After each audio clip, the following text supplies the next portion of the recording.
Umpisahan na natin ang kolabanan with our first pair. Let's go! Let's go!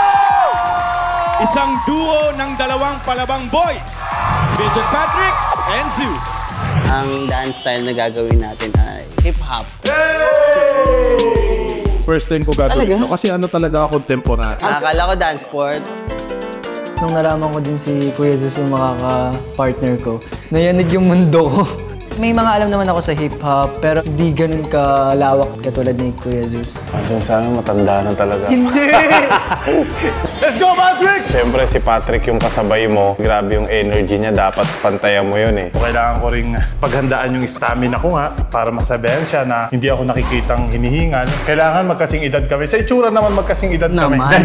Nagulat din ako kay Kuya Zeus nung pag tinatawag niya ako, kaya mo to, kaya mo to. Tapos ako naman, paano yan? Wala akong idea eh. Ayun yung nagustuhan ko kay Patrick na pag tinanong ko siya, kaya mo ba to? Tapos alam ko sa mukha niya na, hindi ko kaya to. Tapos ang nakakatuwa sa kanya, itatry niya talaga. Naugulat din ako na kaya rin naman talaga niya. Gusto ko mag-thank you kasi nakikita ko sa'yo, kuya talaga. Buti hindi tatay, no? Sana after na itong episode na to, mas paturo ko na ito. Oo, alam ko na may matututunan din ako sa'yo.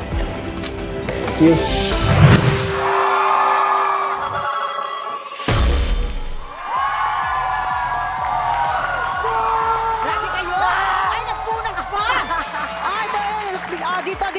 Parang napupunan na siguro pag lumalapit sila sa Dance Authority table, nalalapit silang manalo eh, no? Hindi ganun yun, guys, ha? Hindi ganun yung paglapit, ha? Joke lang. So, ano masasabi ng ating Dance Authority sa first performance natin from Vision Patrick and Zeus? Zeus ko po, Zeus ko po, Patrick! Pinagsama ko na yung dalawa. Ang saya niyong panoorin, yung collaboration ng Millennial and Gen Z, wala akong tulak kabigin. Napantayan ni Patrick yung angas ni Zeus. Mas gwapo siya pag maangas siya. Diba? Pero syempre, with Zeus naman, it's given. Yung sa ginawa niyong dalawa, plus pogi points yan sa lahat ng nanonood ngayon. Ganun ba talaga pag nako-compliment, biglang...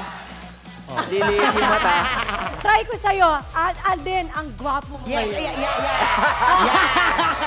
Lumiliit yung mata. Ay, ganun.